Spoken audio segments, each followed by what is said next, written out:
The breakfast battle. 3 foods. That's it. Your child will only eat 3 foods, and you're losing your mind. Before you blame yourself or think your child is just difficult, I need you to hear this. There's actual neuroscience explaining why this happens. And no, it's not your fault. I'm about to share what pediatric feeding specialists have known for years, but somehow never made it to most parents. Stay with me, because by the end of this video, you'll understand exactly what's happening in your child's brain and the proven 3-step solution that actually works. The credibility and the story. My name is Sarah, and I've spent the last decade working with families navigating pediatric feeding challenges. But this topic hits close to home because I watched my sister struggle with this exact issue with her son, Marcus. Every single meal was a battle. Chicken nuggets, plain pasta, and white bread. That was his entire diet for 18 months. My sister tried everything: bribing, bargaining, hiding vegetables, even letting him go hungry thinking he'd eventually eat. Nothing worked. She felt like a failure as a parent. Then we discovered what was actually happening in Marcus's brain. And within 3 months, he was eating 12 different foods. Today, he eats over 30 foods, including vegetables. But here's what shocked us most.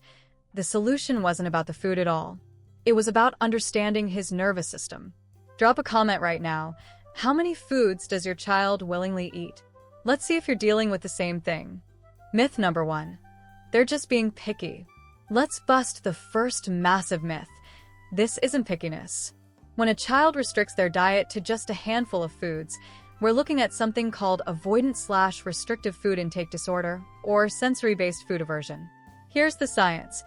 Research published in the Journal of Pediatric Psychology found that extreme picky eating is linked to heightened sensory sensitivity in the brain's insular cortex. This is the region that processes taste, texture, smell, and even the visual appearance of food. For your child, trying a new food isn't just uncomfortable, it can trigger their threat response system. Their brain literally perceives that broccoli is dangerous, as you would perceive a spider crawling on your plate. Think about that for a moment. Your child isn't being defiant. They're experiencing genuine neurological distress.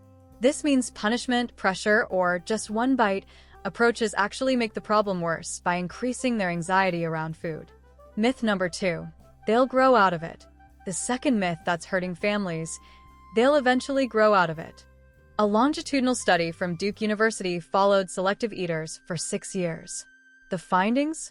Without intervention, 40% of severely selective eaters continue restricting foods into adolescence and adulthood. Let me tell you about Sarah, a client whose daughter Emily only ate 5 beige foods at age 4. Sarah kept hearing she'll grow out of it from well-meaning relatives. By age 7, Emily had developed nutritional deficiencies and severe mealtime anxiety. Her pediatrician finally referred them to feeding therapy. Here's what Sarah wishes she'd known 3 years earlier. Early intervention makes all the difference. The neural pathways we're working with are most flexible before age 8. The longer selective eating continues, the more entrenched the neural patterns become. Your child's brain is literally wiring itself to fear food variety. Have you been told your child will grow out of it? Comment below. I want to hear your experience. Myth number 3. There's something wrong with my parenting. The third crushing myth. This is somehow your fault. Listen carefully. Selective eating has been documented across every culture, socioeconomic background, and parenting style. Research from the University of Illinois found that sensory processing differences are present from birth and have strong genetic components. I've worked with pediatricians, professional chefs, and nutritionists whose own children would only eat 3 foods. This crosses all boundaries. One study in Appetite Journal examined over 2,000 families and found no correlation between parenting practices and the development of extreme selective eating. What they did find: strong correlations with sensory processing sensitivity, anxiety temperament, and neurological differences. Stop blaming yourself. That mental energy needs to be redirected toward understanding and supporting your child's unique neurology. Your child needs you to be their advocate and safe person, not another source of food pressure. The real reason, the neurological explanation. So, what's actually happening? Let me break down the neuroscience in a way that makes sense. Your child's brain has three systems creating this pattern. First, sensory processing hypersensitivity. The sensory cortex is overreacting to food stimuli. Textures feel more extreme, smells are more overwhelming, and flavors are more intense. Imagine everything you eat tasting 5 times stronger. That mushroom isn't just unpleasant, it's overwhelming. Second, amygdala-based fear response. The amygdala, your brain's threat detection center, has learned to classify unfamiliar foods as potential dangers. Each time your child refuses food and experiences relief, this neural pathway strengthens.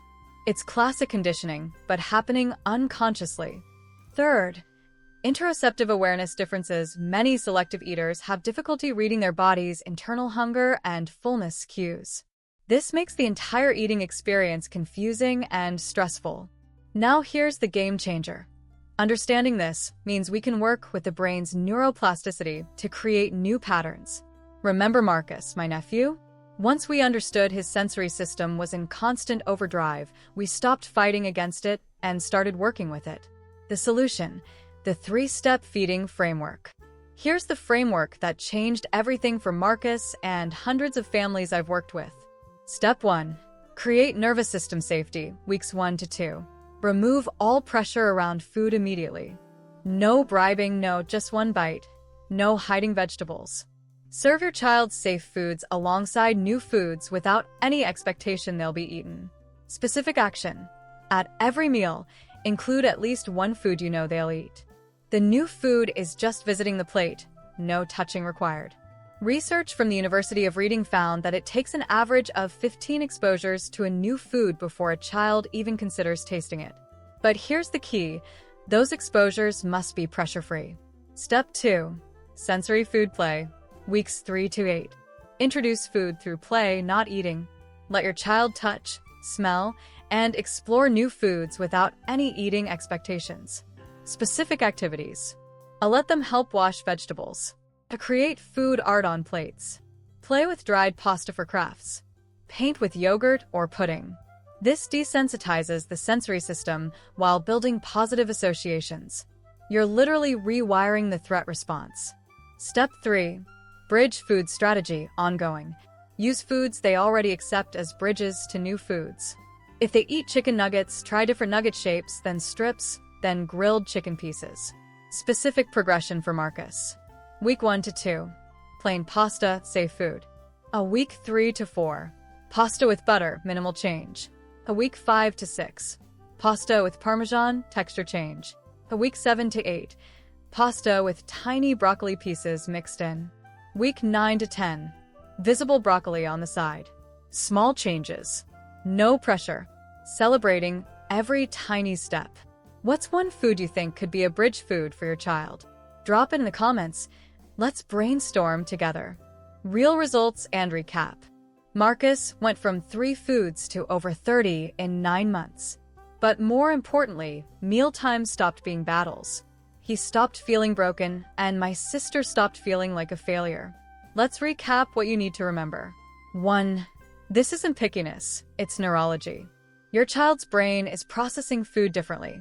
2. Early intervention matters. Neural pathways are most flexible before age 8. 3. It's not your fault. This crosses all parenting styles and backgrounds. 4. The solution involves 3 steps. Create safety, introduce sensory play, and use bridge foods. 5. Progress is measured in exposures, not bites. 15 pressure-free exposures before you even expect tasting. Closing and multiple CTAs. If this resonated with you, do 3 things right now.